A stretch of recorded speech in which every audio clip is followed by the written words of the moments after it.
तो कैसे हो दोस्तों, मैं आशा करता हूँ शानदार तरीके से आप लोग अपनी लाइफ को एंजॉय कर रहे हो, अपनी सेहत, फैमिली और पढ़ाई का ध्यान काफ़ी अच्छे से रख रहे हो।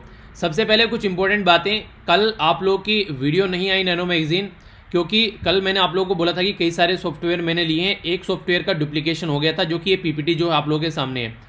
तो डुप्लीकेशन होने की वजह से वो उसका एक तरीके से डेमो वर्जन चल रहा था, ना तो उसमें मैं पीपीटी बना पा रहा था और ना ही उसमें कोई एडिट कर पा रहा था। तो इसकी वजह से वो पीपीटी कंप्लीट नहीं हो पाई और एक लैपटॉप आप लोगों को पता है डेड पड़ा हुआ है। तो ये सॉफ्टवेयर में जो प्रॉब्लम आई, जो डुप्लीकेशन हो गया, 2 बार वो परचेज हो गया। तो फिर मैंने वहाँ पर कॉल की बात की तो उन्होंने बोला कि थोड़ा टाइम लगेगा और रात को 12 बजे तक भी उनके द्वारा कोई भी अपडेट उसको नहीं किया गया। मॉर्निंग में फिर से मैंने उठ के जो चीज़ें हैं वो देखी, सिस्टम को रीस्टार्ट किया, फिर से चीज़ें की, तो फिर मॉर्निंग में ये लगभग 3 बजे तक भी चीज़ें नहीं कंप्लीट हुई थी। तो फिर लगभग 5 बजे करीब जो है मुझे लगा कि हाँ चीज़ें जो है अब सही हो रही हैं, क्योंकि 5 बजे करीब जो मैंने देखा तो वो चीज़ें अपडेट हो रही थी। फिर से उसने अपडेट मांगा और इंटरनेट इसके साथ में ऐड कर मैंने चीज़ों को अपडेट किया, तो ये सॉफ्टवेयर जो है वो चलना स्टार्ट हो गया। तो इसकी वजह से आप लोगों की कल वीडियो नहीं बन पाई और एक लैपटॉप तो डेड पड़ा हुआ है कम्प्लीटली, और इसमें नए सॉफ्टवेयर डालें तो इसलिए काम जो है वो थोड़ा भी स्लो चल रहा है। तो आज आप लोगों की जो नैनो मैगजीन आएगी वो लगभग कोशिश करूंगा कि 11 बजे के करीब, ठीक है, I will try my best कि 11 बजे या फिर 11:30 बजे तक आप लोगों की जो कल वाली नैनो मैगजीन है वो आ जाए। और शाम के टाइम में कोशिश करूंगा कि 5 बजे से पहले आप लोगों की दूसरी नैनो मैगजीन आ जाए, ठीक है। तो ये हम लोग कंप्लीट करेंगे। बाकी क्वेश्चन की वीडियो जो है उसको भी जैसे ये कंप्लीट होता है उसके बाद में क्वेश्चन की वीडियो देखता हूँ। हो सकता है कि एक वीडियो आप लोगों की शाम को ही डाल दूँ आज, और बाकी की जो वीडियो होगी वो आप लोगों की कल मॉर्निंग में मिल जाएगी, ठीक है। तो देखिए कई सारी प्रॉब्लम आती है तो थोड़ा सा उसको एडजस्ट करके चलना होता है। अभी इसमें जो पर्टिकुलर जो सिस्टम है वो सारा नया है, सीख रहा हूँ, तो चीज़ें थोड़ा आराम से मैं जान पाऊंगा। कई सारे बच्चों के द्वारा कई सारे सजेशन दिए गए कि सर ऐसा कर लो वैसा कर लो, यार श्याम दाम दंड भेद सब लगा लेता हूँ, तब जाकर चीज़ें जो है वो आप लोगों को बताता हूँ, ठीक है। उससे पहले मैं बहुत कुछ ट्राई कर चुका होता हूँ। कई ने बोला सर रैम खराब होगी, रैम अपडेट नहीं है। 8 GB की रैम है दूसरे वाले में, और जो नया लैपटॉप है इसमें 16 GB रैम है। और बाकी अगर बात करोगे तो अपडेटेड वर्जन है दोनों, जो एक तरीके से लेटेस्ट वर्जन है दोनों लैपटॉप के, तो किसी में कोई प्रॉब्लम नहीं है अगर इसके कॉन्फ़िगरेशन के पॉइंट ऑफ व्यू से आप लोग देखोगे। बस हाँ, जो पहले वाला लैपटॉप है वो जब से मैंने जो यूट्यूब की जर्नी स्टार्ट की थी तब से वो चल रहा था, तो वो एक तरीके से फॉर्मेट मांग रहा है, यानी कि एक तरीके से जो उसकी वारंटी है वो अभी एंड हुई है, और जैसे ही लैपटॉप की वारंटी एंड होती है तो फिर वहाँ से बैकएंड जो सपोर्ट होती है कंपनी की साइड से वो काफ़ी कम हो जाती है। तो एचपी वाले लैपटॉप में यही हुआ, पर लेकिन एप्पल वाला लैपटॉप ये अभी न्यू है, इसमें सारी चीज़ें आराम से चलेंगी, पर लेकिन इसको मैं अभी आराम से अंडरस्टैंड कर पा रहा हूँ, क्योंकि पूरा इंटरफेस मेरे लिए नया है। इवन जो सॉफ्टवेयर में उसमें यूज़ कर रहा था कैमटेशिया, वो भी यहाँ पर थोड़ा सा डिफरेंट यहाँ पर एक तरीके से नजर आ रहा है कि कैसे यहाँ पर उसको यूज़ करूँ। इसी के साथ में जो पीपीटी है उसका भी एक नया वर्जन यहाँ पर देखने को मिल रहा है। तो वो नहीं कि सारी चीज़ें नहीं हो रही, स्नैपिंग टूल होता है कि कहीं से कुछ भी कट कर लो न्यूज़पेपर से, जैसे कि आप लोगों के सामने ये न्यूज़पेपर है, इसको कट करके मैं यहाँ पे लगाता हूँ, तो ये स्नैपिंग टूल की हेल्प से करता हूँ। इसमें जो एप्पल वाला लैपटॉप है ये स्नैपिंग टूल कंप्लीटली डिफरेंट है जो एचपी वाले लैपटॉप में था, तो वो कंप्लीटली एक नई प्रॉब्लम क्रिएट कर रहा है। तो इसी के साथ में बहुत सारी ऐसी छोटी छोटी नई प्रॉब्लम आती हैं जिसकी वजह से चीज़ें सेट नहीं हो पाती हैं। इसी के साथ में मुझे ये पता नहीं चल पाता है इसमें जो एप्पल वाला है कि जैसे मैं वीडियो रिकॉर्ड कर रहा हूँ तो कितने टाइम की वीडियो हो चुकी है, क्योंकि उसमें जो थी उसमें जब कैमटेशिया से मैं उसमें रिकॉर्ड करता था, जो एचपी वाला लैपटॉप था उसमें टाइमिंग ऊपर ही आ जाती थी, पर लेकिन इसमें वो टाइमिंग ऊपर नहीं आ पा रही है। पेन अगर यूज़ कर रहा हूँ तो इसमें पेन उठाने का पीपीटी में अलग थोड़ा डिफरेंट मीडियम है, जैसे यहाँ पर ये पेन नहीं, आप लोगों के सामने पेन दिख रहा होगा, उसमें जो पेन है वो ढंग से उसमें अलग आता है, उसमें बिल्कुल ऊपर ही रहता है सारी चीज़ें अगर आप लोग विंडो यूज़ करते हो। तो ये बहुत सारी ऐसी प्रॉब्लम आ गई है एक साथ में, जो कि मैं आराम से कोशिश कर रहा हूँ। लगभग 17-18 घंटे में लैपटॉप पर ही बैठा हूँ चीज़ों को अंडरस्टैंड करने के लिए। मैंने कहा जल्दी से चीज़ें जो हैं वो थोड़ी नॉर्मल हो जाएं, तो इसी के चलते प्रॉब्लम आप लोगों को देखने को मिल रही है। तो जो भी चीज़ें आप लोगों की बच जा रही हैं उसकी टेंशन बिल्कुल मत लीजिएगा। जो भी आर्टिकल आप लोगों के बच रहे हैं संडे और सैटरडे में मैं उनको कवर करूंगा। इसी के साथ में आप लोगों को भी लगता है अगर कुछ चीज़ें आप लोगों की बच गई हैं तो वो भी आप लोग कमेंट बॉक्स में जरूर लिखें। जो पीडीएफ है आप लोग की वो दूसरे वाले लैपटॉप में, इसलिए मैं प्रोवाइड नहीं करा पा रहा हूँ। अब तक की जो पीडीएफ है दूसरे वाले लैपटॉप में पड़ी हुई है और वो जो है वो खुल नहीं रहा है अभी, ठीक है। तो एक तो मैंने उसको दिखाया कल जो मैकेनिक को, तो उसने बोला कि वो वाला जो लैपटॉप है उसको कम्प्लीटली उसमें विंडो नहीं डालनी पड़ेगी, ठीक है, उसको पूरा फॉर्मेट करना पड़ेगा। तो वो वाला चक्कर है, पर लेकिन मैंने उसको फॉर्मेट नहीं कराया, मैं उसको ले आया। तो जैसे तैसे करके मैं उसमें से आप लोगों की जो 3-4 दिन की जो पीडीएफ पड़ी हुई है वो अभी जो 24 की तो मैंने प्रोवाइड करा दी, 25, 26, 27 और 28 वो वाली बची हुई हैं, तो उनको मैं आराम से निकाल रहा हूँ। उसको निकालने के बाद में जो मुझे आप लोगों को प्रोवाइड कराना है फिर मैं उसको फॉर्मेट कराऊंगा, ठीक है। तो ये थोड़ा सा अभी इसी के चक्कर में बहुत सारी चीज़ें होच-पोच हो गई हैं, और चीज़ें आप लोग समझते हैं जब चीज़ें चलती हैं तो फिर किस डायरेक्शन में हो जाती हैं। नई चीज़ें थोड़ा सा एडजस्ट करना पड़ता है, पर लेकिन हाँ ये है कि चीज़ें आराम से हो जाएंगी, ठीक है। तो जितना अच्छे से आप लोग सपोर्ट कर रहे हो, बहुत सारे सजेशन दिए, तो काफ़ी अच्छा लगता है इस तरीके से। यही तो टाइम होता है यार जब इस तरीके की कोई प्रॉब्लम आती है कि इंसान साथ में खड़ा हुआ है कंधे से कंधे मिलाकर, तभी अच्छा सा मज़ा भी आता है कि हाँ सही चीज़ों के लिए सही काम किया जा रहा है। आइए थोड़ा सा यहाँ पर जानते हैं इसके बारे में क्या बात की जा रही है यहाँ पर। और कई बार ये पेन देखो यहाँ पर काम नहीं करता, जैसे अभी इसको चलाया, चला नहीं, देखें अभी भी नहीं चल रहा है यहाँ पर ये, ठीक है। तो बीच बीच में ये प्रॉब्लम क्रिएट कर रहा है, अपने आप चल जा रहा है। तो ये अभी नया है, पता नहीं क्या कुछ और इसमें कुछ आइटम होगा, देखूंगा क्या चक्कर है, तो वो भी देखते हैं। सबसे पहले यहाँ पर बात की जा रही है कि देखिए आप लोग के घर में कोई चोर अगर घुस आता है तो आप लोग उसको एक तरीके से आप लोग उसको कभी इनवाइट नहीं करते हैं, वो आप लोग के घर में घुस आता है और घुस के फिर पता नहीं क्या क्या वहाँ पर तोड़ फोड़ क्या चोरी करके जाएगा, क्या करेगा, ये आप लोगों के हाथ में नहीं होता है। इसी तरीके से आप लोग के माइंड में, जो आप लोग का माइंड का जो घर है उसमें थॉट जो प्रोसेस करते हैं अलग अलग तरीके के, जो आप लोग का इंजॉय है, जो आप लोग की कामनेस है, जो आप लोग एक तरीके से लाइफ को एंजॉय करते हैं, वो सारी चीज़ें खत्म कर देता है। तो क्यों आप लोग उनको यहाँ पर रोक नहीं पाते हैं? कभी भी किसी को अपनी खुशी की चाबी किसी और के हाथ में नहीं देनी चाहिए, वो आप लोगों के हाथ में ही रहनी चाहिए। तो यही बातें यहाँ पर समझाने की कोशिश की जा रही है। पर लेकिन हम लोग क्या करते हैं, किसी दूसरे पर्सन के ऊपर डिपेंडेंसी रखकर या फिर किसी और चीज़ों को लेकर, जैसे कि आप लोगों ने कई बार देखा होगा, हम लोग क्या करते हैं कि सामने वाला पर्सन खुश होगा तो मैं भी खुश होऊंगा, यार तुम किस लिए दुखी हो, यार वो खुश नहीं है इसलिए मैं दुखी हूँ, यार उसकी लाइफ अलग है आपकी लाइफ अलग है, उसके दुखी होने से आपका क्या मतलब है। हाँ, अगर कोई प्रॉब्लम है उसको तो आप लोग सोल्यूशन कीजिए उसको, अगर किसी तरीके से आप लोगों को हेल्प करनी है उसकी दुखी को, उसकी जो दुखी है यानी कि जो दुख आप लोगों को लग रहा है, जो पर्सन दुख है उसको कम करने के लिए, तो वो बहुत अच्छा है। पर लेकिन अगर आप लोग कुछ हेल्प नहीं कर सकते तो फिर आप लोग भी उसके साथ में परेशान हो रहे हैं, तो एक तरीके से इनडायरेक्ट वे में उस सामने वाले पर्सन की और परेशानी आप लोग बढ़ा रहे हैं। तो इस चीज़ से थोड़ा सा बचना है आप लोगों को, ठीक है। आइए अब आगे बढ़ते हैं। कोरोना वायरस के केसेस के बारे में आप लोगों से जाने, तो यहाँ पर आप लोगों के सामने टोटल केसेस जिनके बारे में बात की जाए 1,68,91,173 केस ऑल ओवर वर्ल्ड में आ चुके हैं। नेक्स्ट अगर बात करूँ यहाँ पर, ये बात की जा रही है 6,63,335 लोग यहाँ से रिकवर कर चुके हैं और 1,04,55,884 लोग यहाँ से रिकवर कर चुके हैं। ये डेथ हो चुकी है, ये लोग इतने केस हैं और ये यहाँ पर रिकवर कर चुके हैं। इंडिया में जो कल केस आए ये 49,632 यानी कि लगभग 50,000 केस हमारी कंट्री में लगातार देखने को मिल रहे हैं। और इसी के चलते सबसे ज़्यादा केस जो कल देखने को मिले ये आप लोगों को देखने को मिले, नया नॉर्मल तैयार हो गया आंध्र प्रदेश के अंदर, यानी कि आंध्र प्रदेश के अंदर सबसे ज़्यादा केस आए। नॉर्मली महाराष्ट्र के अंदर आ रहे थे, दूसरे नंबर पर महाराष्ट्र, तीसरे नंबर पर तमिलनाडु। तो ये कंडीशन यहाँ पर नंबर ऑफ केसेस की चल रही है। उत्तर प्रदेश में यहाँ पर काफ़ी ऊपर आ रहा है निकलकर, लगभग 3-3.5 हज़ार के करीब केस आ रहे हैं। बिहार में भी अब अच्छी खासी चेकिंग हो रही है, लगभग 2,500 के करीब केस निकल कर आ रहे हैं। तो ये पूरा पैटर्न आप लोगों को यहाँ पर देखने को मिलेगा। बाकी टॉप पर यहाँ पर यूएसए है 44 लाख केस के साथ में, ब्राजील दूसरे नंबर पर 24 लाख केस के साथ में, इंडिया तीसरे नंबर पर 15 लाख केस के साथ में, ठीक है। रसिया चौथे पर और ये है यहाँ पर 5वें नंबर पर साउथ अफ्रीका। बाकी डेथ के मामले टॉप पर यूएसए, दूसरे नंबर पर आप लोगों को देखने को मिलेगा यहाँ पर ब्राजील, तीसरे नंबर पर है यहाँ पर यूके जिसमें सबसे ज़्यादा डेथ हुई है, ठीक है। चौथे नंबर पर यहाँ पर मैक्सिको है जिसमें काफ़ी ज़्यादा लोगों की जान जा रही है। तो ये एक पूरा ओवरव्यू है जिसके बारे में आप लोग आइडिया रख सकते हैं, ठीक है।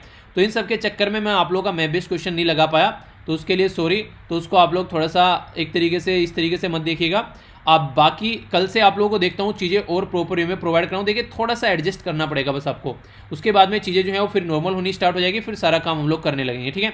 तो आइए देखते हैं कौन से आर्टिकल आज हम लोग को यहाँ पर डिस्कस करने हैं, उनके ऊपर अपनी एक नज़र डालते हैं। आर्टिकल्स के ऊपर नजर डालते हैं, कौन से आर्टिकल आज हम लोगों को डिस्कस करने हैं, एक एक कर यहाँ पर देखेंगे। काफ़ी इंटरेस्टिंग और शानदार आर्टिकल आप लोगों को यहाँ पर जानने को मिलने वाले हैं। ये सबसे शानदार आर्टिकल है आज का, RIC के बारे में बात कर रहे हैं यहाँ पर। ये नीचे वाला आर्टिकल, ये बेसिकली यहाँ पर रसिया, इंडिया और चाइना की पार्टनरशिप कैसे चीज़ों को आगे लेकर चल सकती है उसके ऊपर फोकस यहाँ पर दे रहा है। तो काफ़ी अच्छे से डिटेल में यहाँ पर इस पर्टिकुलर आर्टिकल को जानेंगे। GST का काफ़ी लंबे समय से जो रुका हुआ पैसा था वो राज्य को दिया गया यहाँ पर सेंटर के द्वारा, तो उसके बारे में एक एनालिसिस किया जा रहा है, तो इसके ऊपर हम लोग नज़र डालेंगे। अडेप्ट करने की बात की जा रही है पब्लिक सिस्टम अप्रोच कोविड-19 के लिए, तो क्या है ये पब्लिक सिस्टम अप्रोच, तो ये जानेंगे। रेगुलेटरी है एक साइड में कोविड-19 की दवाई को लेकर, और दूसरी साइड में आप लोगों को यहाँ पर देखने को मिलेगा जो बेसिकली कोविड-19 टास्क फोर्स है, तो उनके बीच में रस्साकसी चलती हुई नजर आ रही है। किस पर्टिकुलर मुद्दे को लेकर और कैसे रस्साकसी है, तो इसके ऊपर हम लोग नजर डालेंगे। चाइना के बारे में अगर बात करें तो यहाँ पर चाइना के साथ में अगर बात करें इंडिया की एयर पावर को कंपेयर करके चीज़ों को देखा जा रहा है। तो आर्टिकल में देखेंगे कुछ पॉइंट, क्या बातें यहाँ पर की जा रही है। साउथ एशियन माइग्रेंट क्राइसिस, तो साउथ एशिया की माइग्रेंट क्राइसिस के बारे में बात की जा रही है। प्रोटेक्टिंग आर्टिस्ट एंड आर्ट, तो इसके बारे में बात की जा रही है कि आर्टिस्ट और आर्ट को भी हम लोग को प्रोटेक्ट करना पड़ेगा। नेक्स्ट यहाँ पर ये आज का कार्टून है और ये है डेटा पॉइंट, ठीक है। तो आइए आज का डिस्कशन स्टार्ट करते हैं। सबसे पहले आप लोगों को ये कल वाला कार्टून है उसके ऊपर एक बार नजर डाल लेते हैं। कल यहाँ पर बेसिकली जो बीजेपी के एक यहाँ पर मिनिस्टर उनके द्वारा बोला गया कि पापड़ इम्यूनो बूस्टर, यानी कि पापड़ खिलाओ अगर इम्यून सिस्टम आप लोगों को बूस्ट करना है। तो इस तरीके की स्टेटमेंट यहाँ पर कई बार आप लोगों को देखने को मिलती है, तो उसी के बारे में यहाँ पर बात की जा रही है। एक साइड में लोग जो हैं बाढ़ में डूब रहे हैं और यहाँ पर पापड़ खाने की बात की जा रही है। तो दिखाया जा रहा है कि यहाँ पर लोग पापड़ के ऊपर तैर रहे हैं, यानी कि खाना बात की बात है, पहले जान तो बचे। तो ये बेसिकली कार्टून था। यहाँ पर कई सारे बच्चों के द्वारा काफी अच्छे से एक्सप्लेन किया गया। ये बताइए आप लोग यहाँ पर ये क्या बता रहा है, ये पर्टिकुलर पर्सनैलिटी कौन है पहले पिक्चर में, पहले तो आप लोग ये बताइए तो ये क्या बताना चाह रहे हैं यहाँ पर इस कार्टून की हेल्प से। तो इसको 30 से 40 या फिर 50 शब्द में अपने शब्दों में लिखने की कोशिश कीजिएगा। परेशान मत होना, भले ही कैसा भी लिखो, बस आप लोग ट्राई कीजिएगा, लिखना है बस आप लोगों को, वो चीजें आप लोगों को ध्यान रखनी है, ठीक है। अब आर्टिकल यहाँ पर ये हो गए, तो एक एक कर नजर डालते हैं। सबसे पहला जो आर्टिकल है उससे पहले आप लोगों के सामने यहाँ पर क्वेश्चन है, क्वेश्चन पहले पढ़िए। बात जो की जा रही है ये काफी इंपॉर्टेंट है। यहाँ पर बात की जा रही है यहाँ पे कि भारत की जो विदेश नीति है अगर पश्चिमोत्तर को लेकर, यानी कि जो हमारी आज के डेट में जो विदेश नीति है वेस्टवर्ड, यानी कि यूएसए या फिर यूरोप को लेकर, उसके चलते हम लोग कहीं ना कहीं चाइना और रसिया को एक अलग डायरेक्शन में लेकर चल रहे हैं, ठीक है। यानी कि रूस और चाइना को हम लोग एक तरीके से गलत तरीके से लेकर चल रहे हैं, उसके ऊपर भी हम लोग को फोकस देकर चलना चाहिए। तो जो वेस्टवर्ड शिफ्ट है हमारी, उसके चलते हम लोग को पड़ोसी देश के साथ में अपने जो मैटर है उनको गलत तरीके से नहीं करना चाहिए, उनको मिसप्लेस नहीं करना चाहिए, उनके साथ में भी हम लोग को प्रॉपर इंगेजमेंट रखनी चाहिए। तो ये बात यहां पर बताने की कोशिश की जा रही है, तो इसके ऊपर आप लोगों को टीका टिप्पणी करनी है, ठीक है। काफी इंपॉर्टेंट आर्टिकल है, थोड़ा सा ध्यान से सुनिएगा। ये इंपॉर्टेंट आर्टिकल आप लोगों से टॉपिक की फॉर्म में आप लोगों को एक तरीके से पढ़ाऊंगा, ऐसे जैसे कि टॉपिक आप लोगों का चल रहा है, एक पूरा टॉपिक यहां पर कवर करने की कोशिश करूंगा, जो कि कई सारी चीजों को कंपेयर करेगा। बात की जा रही है यहाँ पर रसिया, इंडिया, चाइना के बारे में। आप लोगों ने पिछले कुछ समय में देखा होगा यहाँ पर इंडिया और चाइना के बीच में काफी झड़प देखने को मिल रही है, खासकर अगर यहाँ पर लद्दाख वाले रीजन की बात करें। काफी लंबे समय तक दोनों कंट्री आमने सामने खड़ी रही, तो वो सिचुएशन सामने निकल कर आई। तो उस टाइम पर यहाँ पर काफी लार्ज स्केल पर वेस्टर्न वर्ल्ड के द्वारा हम लोग को सपोर्ट किया गया अलग अलग मुद्दों को लेकर। पर लेकिन आज के डेट में अगर आप लोग बात करोगे तो यहाँ पर चाइना और जो रसिया है वो कहीं ना कहीं एक साइड में खड़े हुए नजर आते हैं, और एक ऐसे ग्रुप के साथ में मीटिंग करना तो इंडिया के लिए काफी इंपॉर्टेंट बात थी यहाँ पर। तो उसी के बारे में बात की जा रही है कि लास्ट महीने की 23 जून को अभी यहाँ पर काफी चौंकाने वाला एक चीज देखने को मिली। हमारी कंट्री और यहाँ पर जो चाइना और रसिया के फॉरेन मिनिस्टर हैं वो तीनों की मीटिंग हुई। ये RIC की मीटिंग इसको बोलते हैं, यानी कि एक तरीके से इंडिया ने चाइना के साथ में मीटिंग की, जिस चाइना ने एक तरीके से हमारी नाक में दम कर रखा है उसके साथ में हम लोगों ने मीटिंग की। तो ये काफी बड़ी टेंशन थी। लाइन ऑफ एक्चुअल कंट्रोल पे काफी लंबे समय बाद हमारी कंट्री के कई सारे जवानों की जान गई, तो वो सिचुएशन भी आप लोगों को देखने को मिली। तो RIC जो है यहाँ पर एक तरीके से एक बेमेल तरीके की सिटिंग देखने को मिली, यानी कि बोला कुछ और जा रहा है, कर कुछ और रहे हैं। तो उस तरीके की सिटिंग के बारे में बात की। RIC के बारे में बात करें तो यहाँ पर ये पर्टिकुलर डायग्राम जो आप लोगों को दिख रहा है, इस डायग्राम की हेल्प से RIC को प्रेजेंट करने की कोशिश की जाती है। RIC में अगर बात करें, रसिया है, चाइना है और इंडिया है। रसिया और चाइना एक दूसरे के ऊपर आज की डेट में डिपेंडेंसी बढ़ रही है, पर लेकिन फिर भी रसिया कई मामलों में चाइना को देखकर खुश नहीं रहता है। सबसे बड़ी बात तो यही है कि एक टाइम पर ऐसा होता था कि रसिया को बोला जाता था कि सबसे बड़ी पावर है, पर लेकिन आज की डेट में चाइना एक अच्छा खासा कंपेयर करता हुआ और टक्कर देता हुआ रसिया को नजर आता है। दूसरी बात यह कि इंडिया के साथ में रसिया के काफी अच्छे रिलेशन है, पर लेकिन चाइना की वजह से वो उन रिलेशन को भी प्रॉपर वे में कंटिन्यू नहीं कर पाता है जिस तरीके से पास्ट में वो रिएक्ट किया करता था। तो रसिया इसकी वजह से चीजें देखने को मिलती है।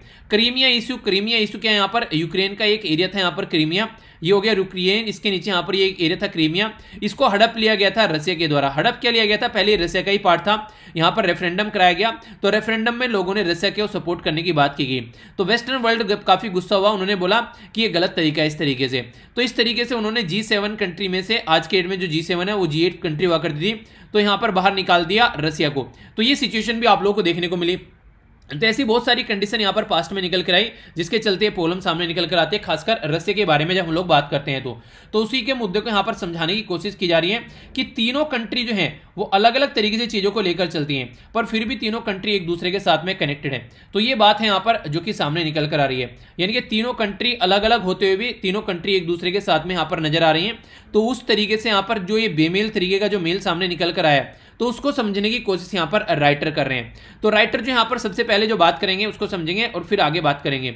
सबसे पहले तो यहाँ पर रसिया, इंडिया और चाइना बोला जा रहा है कि ये ट्राइंगल जो है स्टिल इंपॉर्टेंट है, यानी कि आज की डेट में भी आप लोग ये नहीं बोल सकते कि ये ट्राइंगल इंपॉर्टेंट नहीं है, नहीं, आज की डेट में भी ये इंपॉर्टेंट है। ट्राइंगल का मतलब इसमें 3 भुजाएं होती हैं, आप लोगों ने पढ़ा भी होगा ये 9th और 10th में।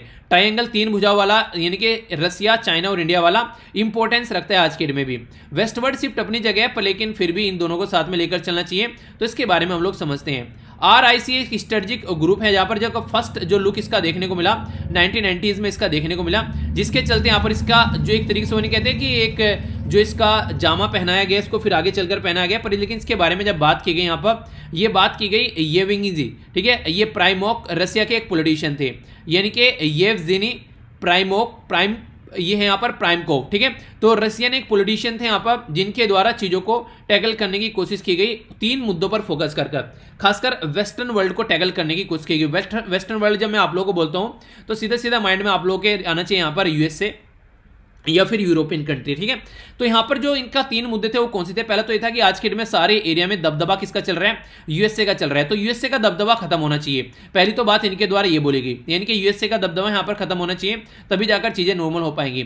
दूसरी इनके द्वारा बात बोली गई जो इंडिया के साथ में इनकी टाई है वो काफी पुरानी है। आप लोगों को पता है कि 1971 में जब बांग्लादेश के साथ में वॉर हो रही थी, तो सॉरी बांग्लादेश के साथ में क्या इनडायरेक्ट वे में तो पाकिस्तान था, बांग्लादेश तो बाद में बना, तो उस टाइम पर भी सिचुएशन ये थी कि कैसे चीजों को नॉर्मल करके चलना है, पर लेकिन यहाँ पर वो कंडीशन नॉर्मल नहीं हो पाई। आप लोगों को देखने को मिला चीजें हाँ टैकल हो गई, पर फिर भी इंडिया के फेवर में टैकल हो गई, वो एक अच्छी बात आप लोगों को वहां पर देखने को मिली। तो वो भी कहीं ना कहीं रसिया ने काफी बड़ा रोल प्ले किया। तो इसलिए बोलते हैं कि रसिया जो है वो काफी पुराना दोस्त है हमारा, क्योंकि इंदिरा गांधी जी के द्वारा फ्रेंडशिप ट्रीटी साइन की गई थी रसिया के साथ में, तब ये सिचुएशन आप लोगों को यहाँ पर देखने को मिली। तो वो कंडीशन आप लोग समझ रहे हैं, तो उसको और अच्छे से यहाँ पर ये और अच्छे से इंप्लीमेंट करने की कोशिश कर रहे हैं RIC के थ्रू। नेक्स्ट यहाँ पर बात की जा रही है जो यहाँ पर जो इंडिया के साथ में हो गया, रसिया को USA को टैकल करने वाली बात होगी। नेक्स्ट यहाँ पर तीसरा जो पॉइंट है ये चाइना के साथ में फ्रेंडशिप बढ़ाना, यानी कि USA को जो एक तरीके से दबदबा चल रहा है उसको कम कर रहे हैं, इंडिया के साथ में फ्रेंडशिप को आगे लेकर चल रहे हैं, और चाइना के लिए भी एक नया आयाम यहाँ पर इन लोगों को ढूंढना है, यानी कि चाइना को कैसे अपनी लाइफ का पार्ट ये बना सकते हैं, चाइना को ऐसे लेकर चलना है। तो ये अलग अलग मुद्दे आप लोगों को यहाँ पर देखने को मिले 3, जिनके ऊपर फोकस किया गया। RIC जो कंट्रीज हैं यहाँ पर ये 90% ग्लोबल लैंड मास यानी कि जमीन इनके पास में देखने को मिलती है, और 33% जो ग्लोबल की GDP है तो वो आप लोगों को देखने को मिलती है। तो इसलिए काफी इंपॉर्टेंट है यहाँ पर RIC।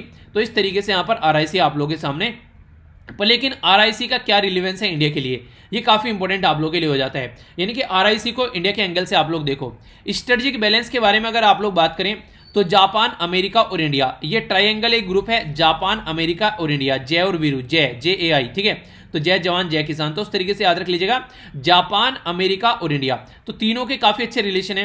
तो इसी तरीके से रसिया, इंडिया और चाइना की भी सेम इंपॉर्टेंस है जैसे जापान, अमेरिका और इंडिया की है। तो उसके चक्कर में हम लोग को कभी भी रसिया को एक तरीके से और खासकर बात करें चाइना को इग्नोर नहीं करना चाहिए, क्योंकि चाइना हमारे साथ में बॉर्डर टच करता है, तो इस तरीके से आप लोग उसको इग्नोर कर नहीं चल सकते, तो उसके बारे में हम लोग को ध्यान रखना चाहिए।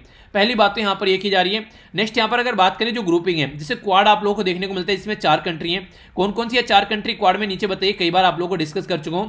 और जापान, अमेरिका और इंडिया जो है वो एक तरीके से इंडो पैसिफिक रीजन के बारे में बात करते हैं। जब इंडो पैसिफिक रीजन बोलता हूं तो यहाँ पर ये इंडियन ओशन हो गया और यहाँ पर ये पैसिफिक ओशन हो गया, तो इस पर्टिकुलर रीजन के बारे में ये बात करते हैं।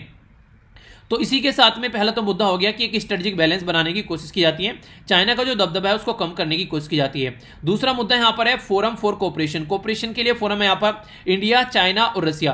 तो यहाँ पर एक तरीके से अगर देखा जाए कई सारी ऐसी चीजें, कई सारे ऐसे इश्यूज हैं जिन पे मिलकर ये काम कर सकते हैं, पर लेकिन कई सारे ऐसे इश्यूज भी हैं जिन पर ये डिसएग्री भी रहते हैं, ठीक है। तो एक तरीके से नया कोऑपरेशन कर सकते हैं जहां जहां ये डिसएग्री रहते हैं, ताकि सिचुएशन को और अच्छे से यहाँ पर लेकर चला जा सके। तो ये भी एक मुद्दा यहाँ पर रहता है, यानी कि एक तरीके से कोऑपरेशन का मुद्दा रहता है। जैसे कि कोऑपरेशन कहां पर कर सकते हैं, अफगानिस्तान में काफी खतरनाक सिचुएशन बन रही है, जब से USA बोल रहा है वो बाहर निकल कर जा रहा है, तो इसलिए वहां पर शांति ला सकते हैं। वेस्ट एशिया में काफी बड़ा रोल प्ले कर सकते हैं, खासकर ईरान हो गया, सऊदी अरेबिया हो गई, इनके बीच में भी झड़प आप लोगों को देखने को मिलती है, और भी कई सारे मुद्दे आज के में निकल कर आते हैं इनकी वजह से। वेस्ट एशिया और सेंट्रल एशिया में भी यहाँ पर काफी बड़ा शांति का काम, एक माहौल बना सकते हैं तीनों कंट्री। तो तीनों कंट्री की एक अलग इंपॉर्टेंस है, इसलिए तीनों कंट्री को अलग से हम लोग को देखना चाहिए। क्रिएशन ऑफ न्यू ऑर्डर, एक नए ऑर्डर की क्रिएट कर सकते हैं, क्योंकि USA का दबदबा है हर जगह जहां भी आप लोग देखोगे, तो USA का दबदबा अगर आप लोगों को मिटाना है तो आप लोग को एक नया ग्रुप यहां पर बनाना पड़ेगा जिसका एक तरीके से दबदबा हो। तो चाइना, इंडिया और रसिया, ये यहाँ पर कहीं ना कहीं USA की जो हेजेमनी है ऑल ओवर वर्ल्ड में, यानी कि USA की जो ताकत है उसको चेक एंड बैलेंस दे सकते हैं, कि ताकि USA जो है अपनी हरकतें ज्यादा न करें, एक हद से बाहर न जाए। तो ये भी एक इंपॉर्टेंट मुद्दा यहाँ पर हो जाता है। तो USA जो है वो यहाँ पर कहीं ना कहीं काफी इंपॉर्टेंट है करंट इकोनॉमिक और पॉलिटिकल ऑर्डर के पॉइंट ऑफ व्यू से भी। नेक्स्ट अगर आप लोग बात करते हैं, यहाँ पर एक्सेप्ट करेगा USA, अगर तीनों कंट्री मिलकर कोई ना कोई सजेशन देगी तो ये भी USA को भी मानना पड़ेगा। तो ये भी एक इंपॉर्टेंट बात है, यानी कि USA जो है वो अपनी दादागिरी दादागिरी यहाँ पर नहीं चलाएगा, क्योंकि उसको भी पता है कि तीनों कंट्री काफी पावरफुल है। तो इसलिए ये भी एक काफी अच्छा एक मुद्दा यहाँ पर बन जाता है। क्रिएट करना एक न्यू वर्ल्ड ऑर्डर, ये तो आप लोगों को मैंने बता दिया। जिस तरीके से यूएसए ने आज के डेट में इकोनॉमिक और पॉलिटिकल जो एक ऑर्डर था उसको डिस्ट्रॉय कर दिया, जब से खासकर डोनाल्ड ट्रंप साहब आए, तब से एक नए वर्ल्ड ऑर्डर की जरूरत है। तो एक नया वर्ल्ड ऑर्डर क्रिएट करना चाहिए एक मल्टी पार्टी सिस्टम के द्वारा, यानी कि कोई एक कंट्री आकर ये ना बोले कि हाँ बस मैं ही यहाँ पर डिसाइड करूंगा क्या होना है ऑल ओवर वर्ल्ड में। तो ऑल ओवर वर्ल्ड में सब मिलकर काम करें तभी चीजें पॉसिबल हो पाएंगी। तो उसी चीज को यहां पर समझाने की कोशिश इनके द्वारा की जा रही है कि एक नया ऑर्डर स्टेब्लिश कर सकते हैं। आर्टिक रीजन में जो नॉर्थ पोल होता है पृथ्वी का उसको आर्टिक रीजन बोलते हैं, साउथ पोल को अंटार्कटिका रीजन बोलते हैं। अगर आप लोग मैप में देखना चाहेंगे तो ये ऊपर वाला पोर्शन जो होता है ये आर्टिक रीजन होता है, जो कि खासकर अगर बात करें रसिया वाला पोर्शन। नीचे अगर आप लोग जाएंगे तो अंटार्कटिका रीजन आप लोग को देखने को मिलेगा।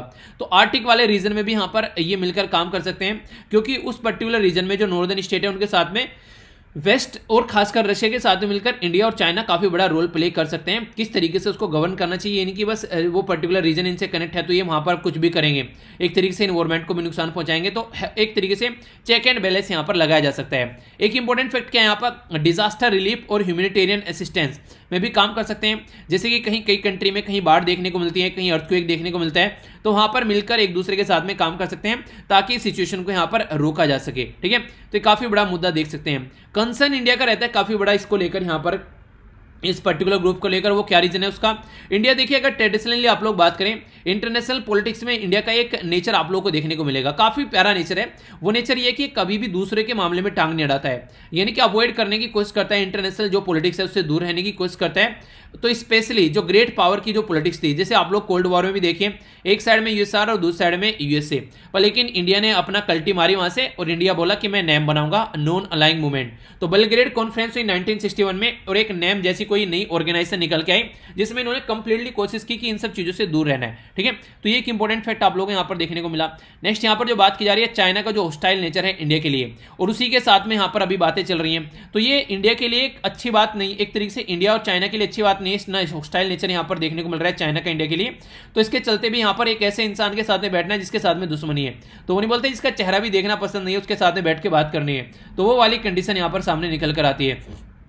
तो ये भी काफी बड़ा मुद्दा यहां पर होता है। इसी के साथ में बात की जा रही है डिफिकल्ट हो जाता है यहां पर एक प्लेटफॉर्म पे आरआईसी, खासकर जहां पर बात करें इंडिया और चाइना आमने सामने बैठे हैं, क्योंकि अगर बात करें south Asia association regional cooperation जिसको आप लोग सार्क के नाम से जानते हैं, पाकिस्तान और इंडिया उसका मेंबर है, इसकी वजह से वो ऑर्गेनाइजेशन काम नहीं करती है और इसी को बार बार मुद्दे को उठाए जाते हैं। तो ये भी एक सोचने वाला मुद्दा बन जाता है यहाँ पर। नेक्स्ट अगर बात करें रसिया के बारे में, तो रसिया इंडिया का ओल्ड फ्रेंड है, पर लेकिन चाइना के प्रेशर में आ जाता है कई बार, क्योंकि चाइना के साथ में काफी बड़े रिलेशन आज के डेट में इसके हो चुके हैं। दूसरी कंट्री आज के डेट में रसिया को इतना ज्यादा सपोर्ट नहीं कर रही है, तो इसलिए प्रॉब्लम देखने को मिलती है। तो इसलिए रसिया चाइना के सपोर्ट कई बार सपोर्ट में नहीं तो अपोज में भी नहीं, पर लेकिन एक तरीके से प्रेशर में जरूर आता है। उसका उदाहरण क्या है, जम्मू एंड कश्मीर वाला मुद्दा। जम्मू एंड कश्मीर में हमको हमेशा रसिया सपोर्ट करता हुआ नजर आता है, पर लेकिन चाइना ने जो मुद्दा है यूएन सिक्योरिटी काउंसिल में उठाया, तो रसिया ने ना तो चाइना को सपोर्ट किया ना हमको सपोर्ट किया, तो एंटायरली एक तरीके से वो एक तरीके से मिडिल पाथ ले लिया उसने कि मुझे किसी के साथ में ही नहीं जाना है, तुम दोनों लड़ते हो तो लड़ते रहो। तो ये भी एक तरीके से स्टैंड है, वरना चाइना बोलेगा कि भैया मुझे ही सपोर्ट करो, पर रसिया का खुद का स्टैंड है। तो इसलिए यहां पर ये एक अच्छा पॉइंट आप लोग बोल सकते हैं कि रसिया यहां पर दबता नहीं है, यानी कि जो रसिया को सही लगता है वो अपने हिसाब से करता है। तो ये एक पॉजिटिव पॉइंट यहां पर निकल कर आता है। अगर रसिया के बारे में हम लोग बात करें तो रसिया एक ट्रेडिशनल अलाई है, तो एक अच्छे लेवल पर यहां पर हम लोग इसके साथ में काम कर सकते हैं। तो ये भी एक मुद्दा हो गया यहां पर, काफी इंपॉर्टेंट है, जो कि वे फॉरवर्ड में क्या क्या आप लोग यहां पर लिख सकते हैं अगर टॉपिक को कवर करेंगे।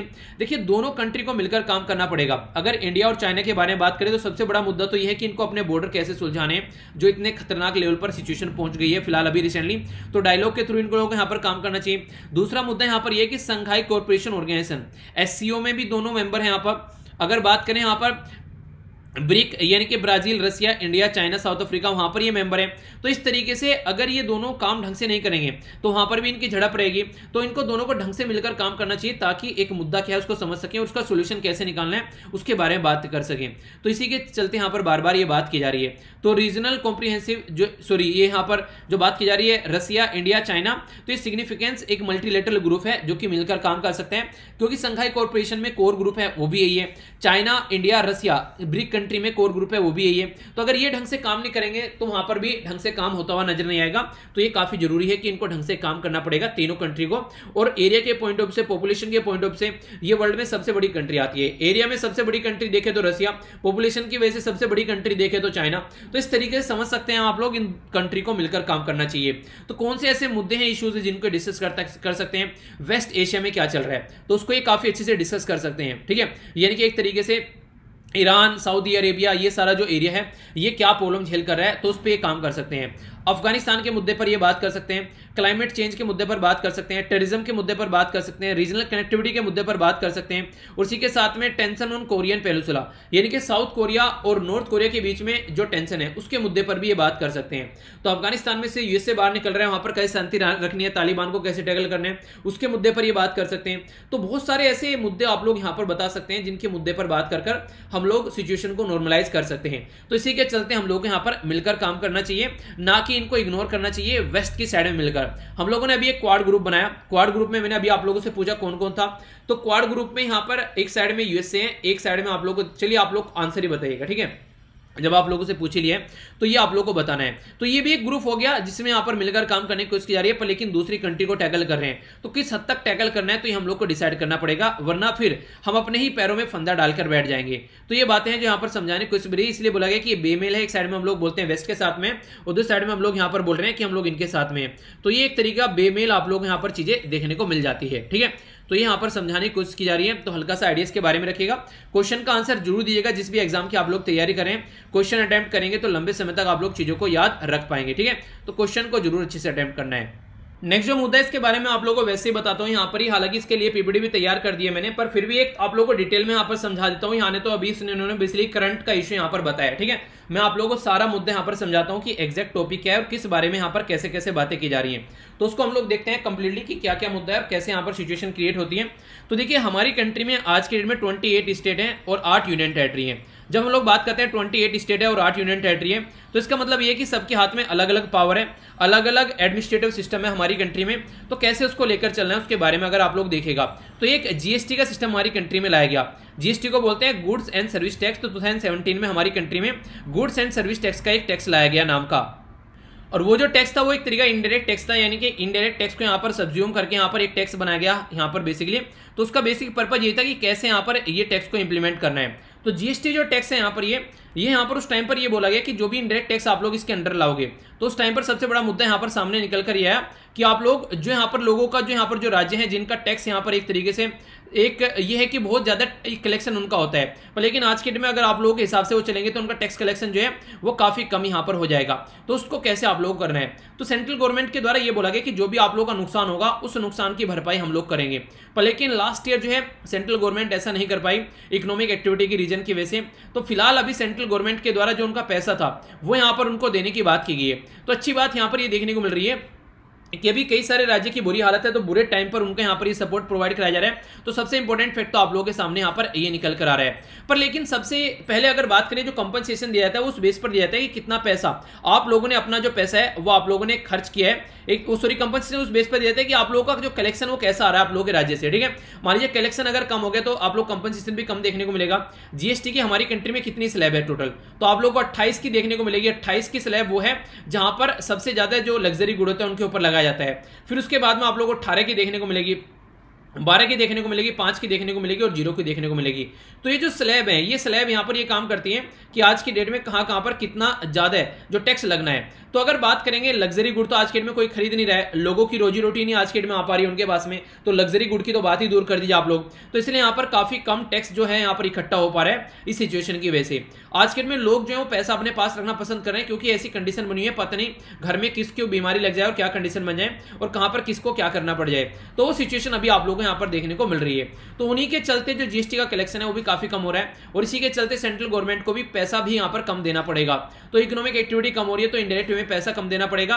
पर लेकिन राज्य ने जो प्रॉमिस, सेंटर ने जो प्रॉमिस किया था उस टाइम पर, कम से कम वो प्रॉमिस यहाँ पर इसको फुलफिल करना चाहिए। वो प्रॉमिस में इसको यहाँ पर पीछे नहीं हटना चाहिए, क्योंकि कंडीशन जो है वो अभी काफी ज्यादा खराब है और काफी ज्यादा जरूरत है यहाँ पर। अगर आज के डेट में हम लोग बात करें बेसिकली पैसे की यहाँ पर किसको, ये जो राज्य हैं, क्योंकि कोविड-19 की वजह से कई सारे राज्य बुरी तरह जूझ रहे हैं। अभी उसी आर्टिकल के बारे में मैं बात करूंगा कि किस तरीके से कंडीशन बनी है कई सारे राज्यों में, तो वो भी काफी ज्यादा जरूरी है यहाँ पर सिचुएशन को समझना और उसको अंडरस्टैंड करना।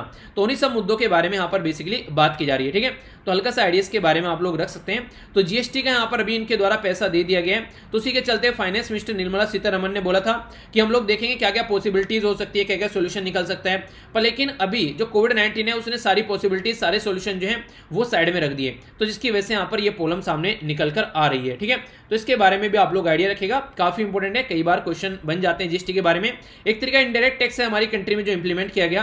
इनडायरेक्ट टैक्स वो टैक्स होता है जब आप लोग डायरेक्ट जाकर पे करते हो। डायरेक्ट टैक्स वो इनडायरेक्ट टैक्स वो टैक्स होता है जो आप लोग डायरेक्ट पे नहीं करते हो, यानी कि आप लोग बिस्किट खरीद कर लेकर आए। ठीक है, तो आप लोग बिस्किट का पैकेट लेकर आएंगे, कोई अंबानी का बेटा खा रहा है बिस्किट का पैकेट, तो वो भी तो नहीं कहीं खाएगा उसको। तो इनडायरेक्ट वे में बोला जाए तो उसके लिए आप लोगों को और अंबानी के बेटे को इक्वल पैसा देना पड़ रहा है, तो ये इनडायरेक्ट टैक्स हो गया। ठीक है, डायरेक्ट टैक्स क्या होता है, जैसे इनकम टैक्स, अगर आप लोग अमीर हो तो ज्यादा टैक्स दोगे, अगर गरीब हो तो कम टैक्स दोगे, तो वो इनडायरेक्ट टैक्स हो गया। तो दोनों में डिफरेंस आप लोगों को इस तरीके से पता होना चाहिए। तो उसी के मुद्दे के बारे में यहाँ पर बात की जा रही है। तो बेसिकली यहाँ पर इनडायरेक्ट टैक्स है, उसका कलेक्शन जो है वो काफी कम रिसेंटली यहाँ पर हो गया है। नेक्स्ट यहाँ पर जो आर्टिकल है कोविड-19 के बारे में बात कर रहे हैं, तो आप लोगों को पता है कि एक साइड में तो जो रेगुलेटर होते हैं, जो दवाई के रेगुलेटरी होते हैं, जो उनको बेसिकली जो दवाई मार्केट में आनी चाहिए उसके बारे में जो वहां पर उसको परमिशन प्रोवाइड कराते हैं, और दूसरी साइड में यहाँ पर कोविड-19 टास्क फोर्स है। तो दोनों के बीच में अभी झड़प हो गई है। झड़प किस चीज को लेकर हो गई है, पहले आप लोगों को वो समझना पड़ेगा। देखिए, अगर दवाई बनाने के बारे में बात करते हैं ना, तो एक साइड का जो ग्रुप है वो तो ये कह रहा है कि दवाई अवेलेबल होनी चाहिए सबके लिए। ठीक है, पर लेकिन दूसरी साइड का ग्रुप यहाँ पर ये कह रहा है कि दवाई अवेलेबल तो होनी चाहिए, पर लेकिन उस दवाई को आप लोग ढंग से चेक भी कर लीजिए। ये नहीं है कि किसी और ने चेक करी और आप लोग उसको आकर इंप्लीमेंट कर रहे हैं। जैसे हम लोगों ने अभी बात की थी कि 6 स्टेप होते हैं जिससे दवाई बनाई जाती है, 6 स्टेप के थ्रू होता हुआ गुजरती है। अगर ये सोचिए कि कोई कंट्री ऐसी है उसने वो 6 स्टेप फॉलो नहीं किए हैं और दवाई बनाकर मार्केट में रख दी और आप लोग उसको अपनी कंट्री में यूज कर रहे हैं, तो यहाँ पर रेगुलेटर तो यहाँ पर ये बोल रहे हैं कि जो दवाइयां हैं वो कम से कम अवेलेबल तो हो रही है, जैसी भी है, ना होने से कुछ होना अच्छा है, यानी कि डूबते को तिनके का सारा काफी है। तो ये बोल रहे हैं। पर कोविड-19 जो टास्क फोर्स है वो ये बोल रहे हैं कि हो सकता है कि ये और ज्यादा प्रॉब्लम क्रिएट कर दें। यहाँ पर आप लोगों को उसको प्रॉपर चेक करना चाहिए, प्रॉपर तरीके से उसको लेकर चलना चाहिए आप लोगों को, क्योंकि बहुत ज्यादा लार्ज स्केल पर ये बीमारी फैली हुई है, तो इसको इतना इग्नोर नहीं कर सकते जितना लाइटली आप लोग ले रहे हैं। तो थोड़ा सा इसके बारे में आप लोगों को अंडरस्टैंड करना पड़ेगा, थोड़ा सा अच्छे लेवल पर आप लोगों को यहाँ पर काम करना पड़ेगा। तो ये बात बेसिकली यहाँ पर समझाने की कोशिश इनके द्वारा की जा रही है। यानी कि कहने का मतलब यह है घुमा फिराकर कि एक साइड में तो वो है जो कि दवाई यूज करने वाले हैं, एक साइड में यह है जो दवाई यहाँ पर देने वाले हैं। ठीक है, तो बेसिकली यहाँ पर अगर आगे चल के कोई प्रॉब्लम नहीं देखने को मिले तो वो सिचुएशन आप लोगों को यहाँ पर कंट्रोल करके चलनी पड़ेगी। तो इसकी झड़प के बारे में यहाँ पर बात की जा रही है, तो ये चीजें यहाँ पर समझाई गई है। ठीक है, तो ये चीजें सारे आर्टिकल में यहाँ पर लिखी हुई है। देखिए, कल जो था बिल्कुल सोया नहीं और रात जो है वो लगभग 2 से ढाई घंटे सोया हूँ। ठीक है, तो लगभग अगर बात करें तो काफ़ी लंबा समय हो गया प्रॉपर रेस्ट लिए हुए। तो हो सकता है आप लोगों को जो वॉइस है थोड़ी डल लग रही हो, क्योंकि चीज़ें जो हैं वो काफ़ी ज़्यादा टफ हो गई हैं। जिस तरीके से सिचुएशन बन गई हैं ऐसा मैं एक्सपेक्ट नहीं कर रहा था, पर लेकिन हो गया, तो उसके बारे में क्या किया जा सकता है। तो यही चीज़ें हैं, बस थोड़ा सा एडजस्ट कीजिए 1-2 दिन में। वही होता है, अगर कोई ऐसी प्रॉब्लम आती है फिर चीज़ें नॉर्मल भी इतनी ही जल्दी हो जाती हैं। ठीक है, तो उसको ऐसे लेकर आप लोगों को नहीं चलना है। ये वाला जो आर्टिकल है, इस वाले आर्टिकल के बारे में यहाँ पर बात करते हैं। ये जो ऊपर वाला आर्टिकल है, यहाँ पर जो बेसिकली बात की जा रही है, जो मुद्दा है वो ये है कि आज की डेट में अगर आप लोग अपनी कंट्री में देखें तो 3 राज्य आप लोगों को देखने को मिलेंगे जिनको कंपेयर किया गया है। एक साइड में है महाराष्ट्र, 1 सेकेंड,